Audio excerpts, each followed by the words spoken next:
6 feet away. Good morning, Rabutai. Welcome to Breakfast in the Class. Breakfast in the Class is dedicated today in loving memory of Sam Yisai Alav Shalom, Leilui Nishmat, Shlomo ben Rivka Alav Shalom, sponsored by his son Isaac Sayed Azaku Baruch. The Gemara tells us that there's three things that the Torah was given in. The Torah was given ba'esh, u'ba'mayim, u'bamidbar. It was given in fire, it was given in water, and it was given in the desert. Now, literally, of course, this refers to the fact that when God came to Har Sinai, there was fire on the mountain. The mountain was burning, so to speak. There was fire in the sky. It was a spectacle, something to behold. Not only that, we know that there was deep clouds and thick clouds that's coming. So, of course, there's also an element of water, of moisture that's there. Bamidbar, where were they geographically? At the time when they received the Torah, they were in the desert. But Al Chachamim explain this expression of the Gemara in a homiletical way. They explain it as a mashal, as a metaphor of how Torah was given back then, but also how Torah is given, received, and practiced today. There are different modalities that a person finds themselves in when it comes to the Torah. And those concepts and those modalities were given in order for a person to be able to fulfill their role in the way that they keep Torah. So one mode, one setting of a person is esh, fire, passion. When they're excited, when they're energized, when they're on fire.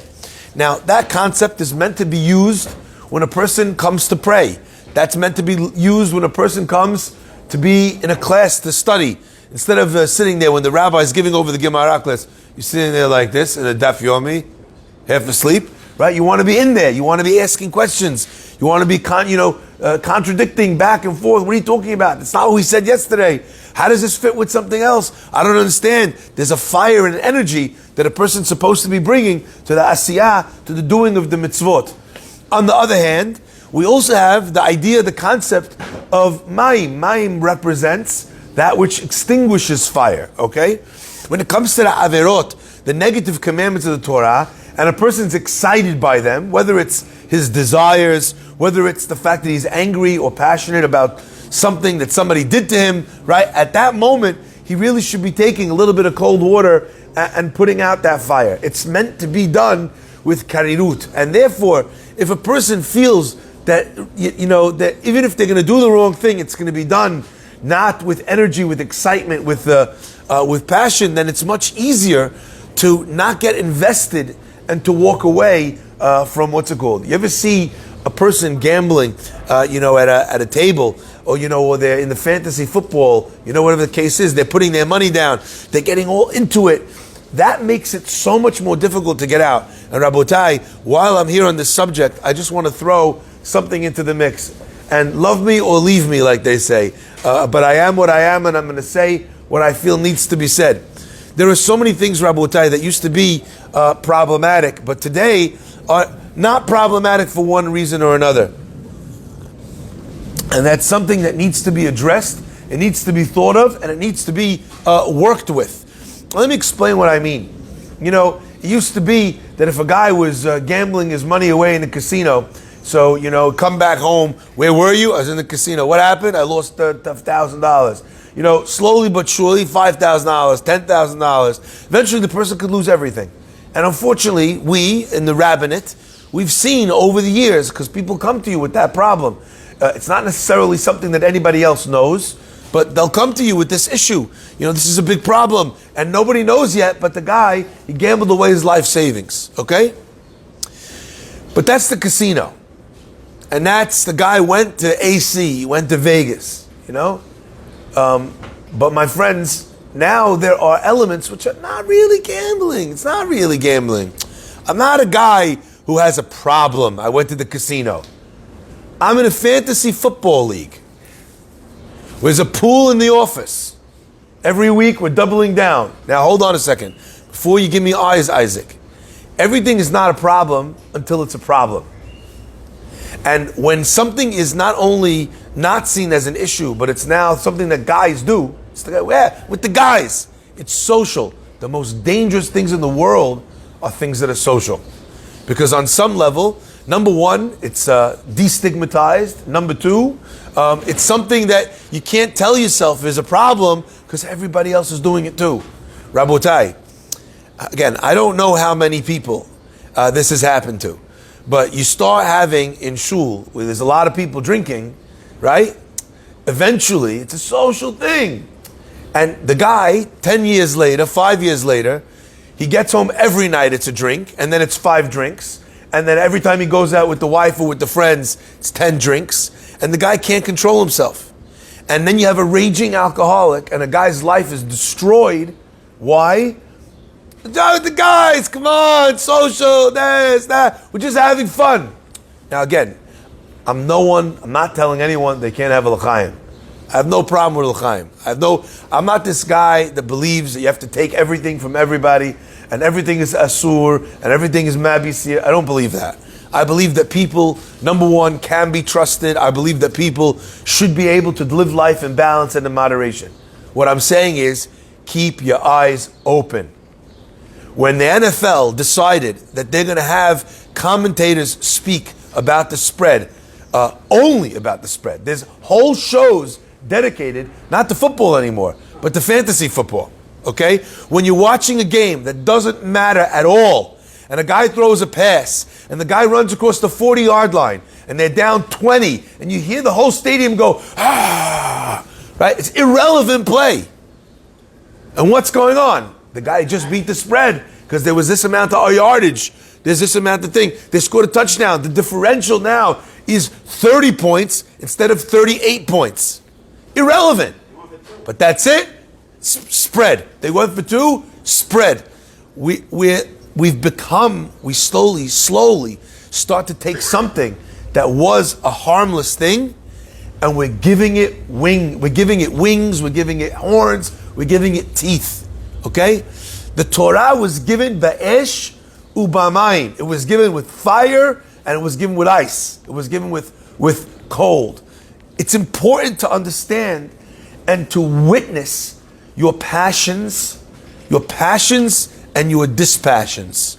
Where am I excited? Where am I not excited? If I'm getting a little too excited by the flag football, by the fantasy football, maybe this is becoming a problem. Okay? Getting a little too much into the social drinking. Maybe I'm telling myself it's just me and the boys, but it's not you and the boys. It's you in the bottom of a cup. Okay? Be aware. Recognize. Watch yourself. Again, no one's telling you can't do anything.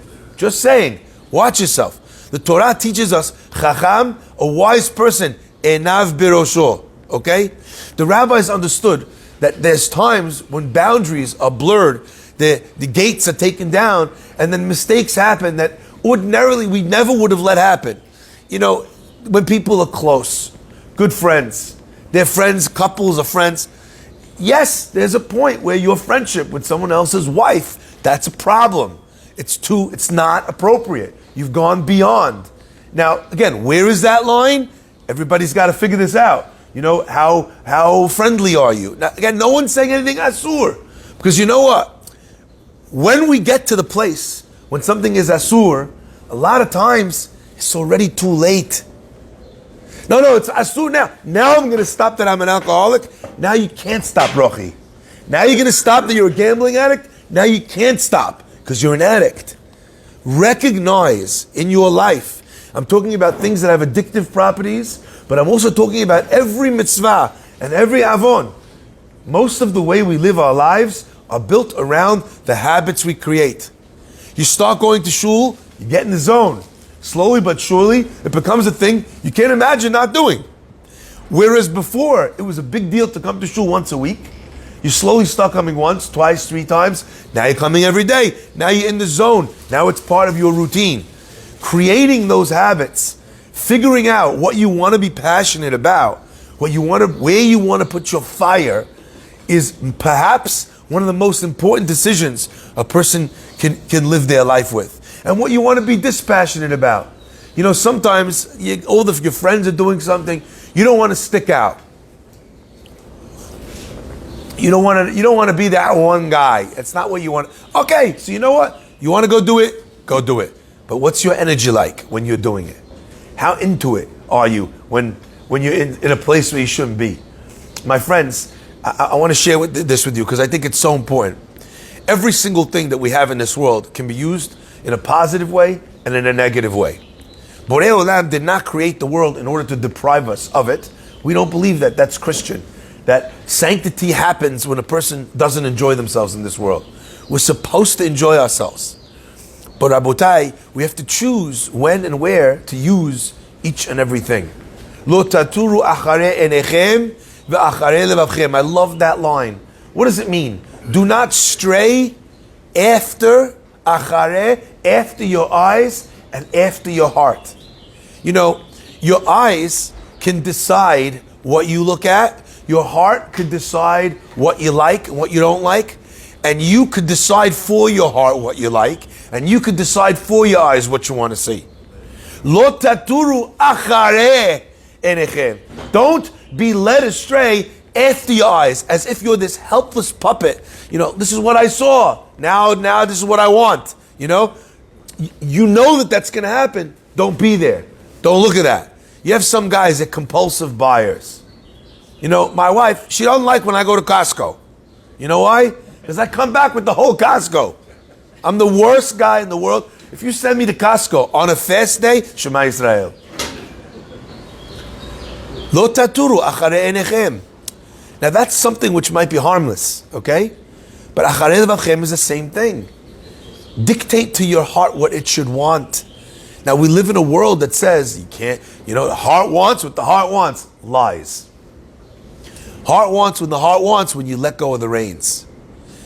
Says the Torah was given in three ways. Ba'esh, u'ba'mayim, with fire and with water, with passion when you need it, and with this kind of, you want to go tonight?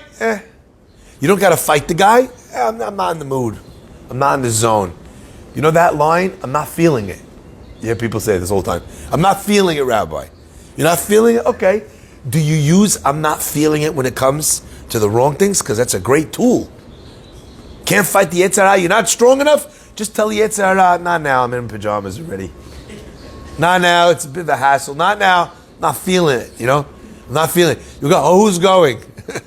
All the good excuses that you have to be able to shut down the right things could also use to shut down the wrong things. But my friends, what's the third of these three attributes that the Torah was given in? It was given with fire, with energy. It was given with coldness, but it was also given with Bamidbar, in the desert. I love this last one because in the allegory that we're using over here, that it was given with Esh, it was given with fire. It was also given Bamidbar. What's that communicating? The Midbar, the desert, is a place. It's not a place of population. It's not a place of cities. It's not a place of billboards. It's a place of emptiness. It's a place where people don't own fields and they don't own houses. It's a place that doesn't have villages. There's an old dictum that says it takes a village to raise a child. Now, we all know that this is true. And in our community, many times we benefit from the education given from the village.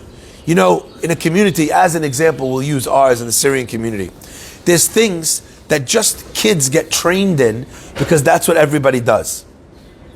Now, is all the things that our community does, are all those positive things? No. But sometimes you take in the good with the bad. There's things that our kids don't think of just because that's the way the community is set up to work. My friends, the Torah was given in a midbar, a place where there is no villages, a place where there is no crowds, and there's no billboards, and there's no TV shows. In this place, in a desolate, in an empty place, a person can learn Torah. Now I want to share with you something, because I think that this is very powerful.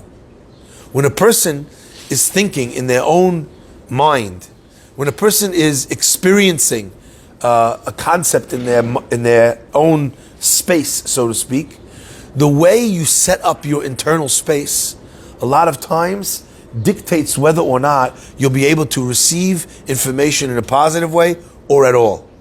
Let me give you an example as to what I mean. You have a bunch of things on your mind. You come home, your wife says, I want to do this, should we go here? Should we do that? Should we buy this? Should we go vacation here? When you're all over the place, what's your first reaction? No. Not the time now. I don't want to talk about it. Right? You haven't considered what she's asked, what she said. You're just so taken. There's so much happening at the time that your no comes from the place that there's too much noise. There's too much happening.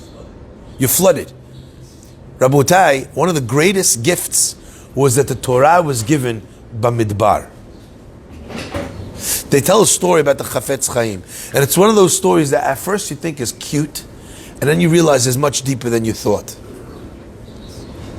A big businessman came to the city of Radin, where the Chafetz Chaim had a store. Okay? He comes to the store, he says, I'd like to make a purchase. The wife of the Chafetz Chaim says, look, you want to make a big purchase? You know, I don't really do the big, I'm here to manage the store. But if you want to do something big, you got to wait for the Chafetz Chaim. So he says, where is he? She says, oh, he's learning. The Chafetz Chaim had a practice. He would come and man the store for a certain amount of hours. He felt that was his obligation, his shtadlut, his attempt to make a parnasah. Once he'd been in the store for a few hours, that's it. I put in my time. Now I go, I sit and learn. If God wants to send me a customer, He'll send it to me during my hours at work. I'm not going to sit here waiting for the customer. If you sit here waiting, you may never go home. You may never study. Torah, mateheh alea. Torah, what's going to be with it? So he would go and he would learn. He would sit and learn. Anyway, the guy says to the wife, listen, it's a very big business deal. You got to go call him. She says, I don't call him for anything. You know, if he's learning, he's learning. He doesn't want to be disturbed. Come back tomorrow. The guy says to the wife, listen, I'm not coming back tomorrow. Just want you to know, if I make this purchase from your husband, he won't have to work the whole week.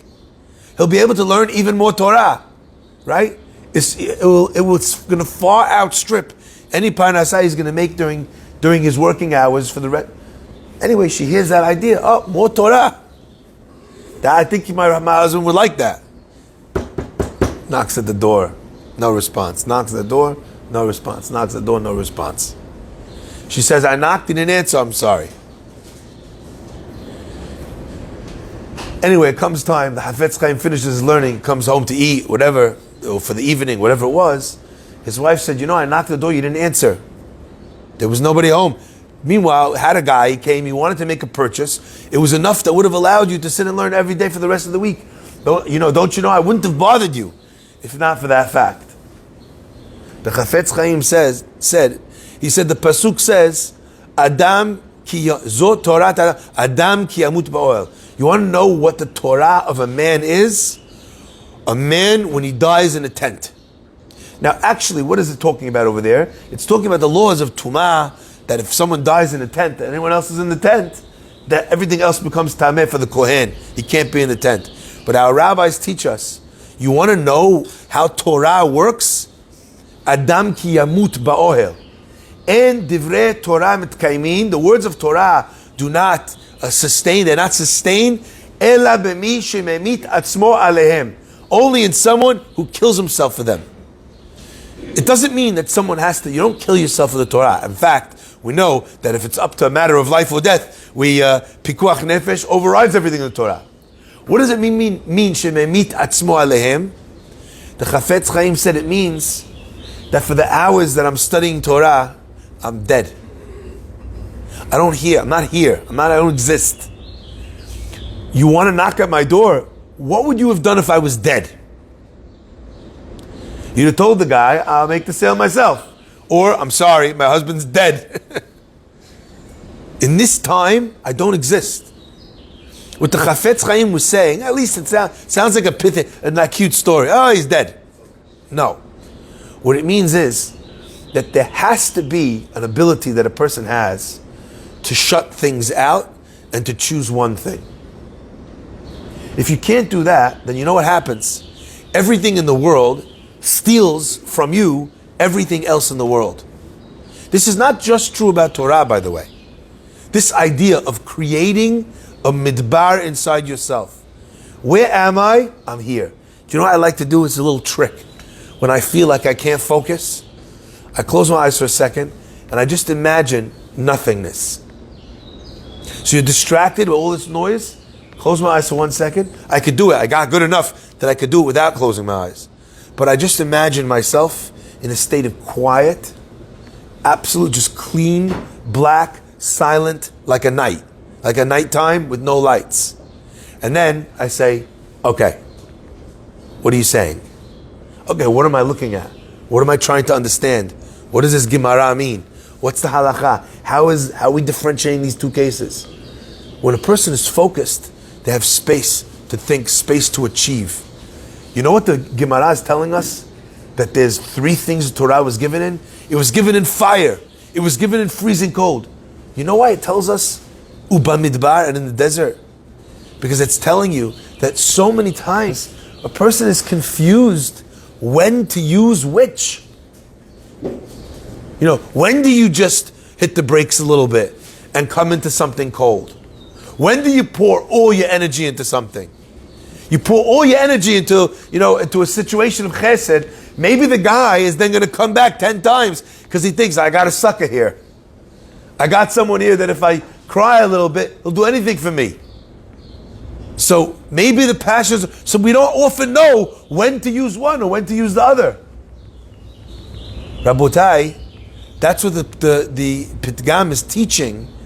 Bamidbar. And in the desert, you want to know what the way forward is? Shut your eyes. Take away all the outside influences. There's no billboards. There's no noise. There's nothing bothering you, nothing influencing you. And now ask yourself deeply, what do I need? What does my neshama feel? Where am I truly? If people can make decisions from this place, they would make much better decisions. Ba'esh, u'bamayim, u'bamidbar. May Hashem bless us to be able to have a quiet space. May we not turn after our hearts and our minds, but rather be in the driver's seat for our hearts, our minds, our eyes. Be'ezrat Hashem, we should be zocheh to figure out where to put our energy, where to put our passion. The same kid that sits in class like this, I'm so tired, I'm exhausted, I'm so tired. Then comes recess, and you see him posting up, down, low. I'm open, pass me the ball. That's choosing where to put your energy and your power. If you're a shark in the boardroom, when you go to work, you're on fire, and you come to shul, and you look like you're about to pass away, that's a problem. You're not figuring out with enough quiet in your life where you should put or allocate the resources of your energy. Baruch Adonai Le'olam. Amen.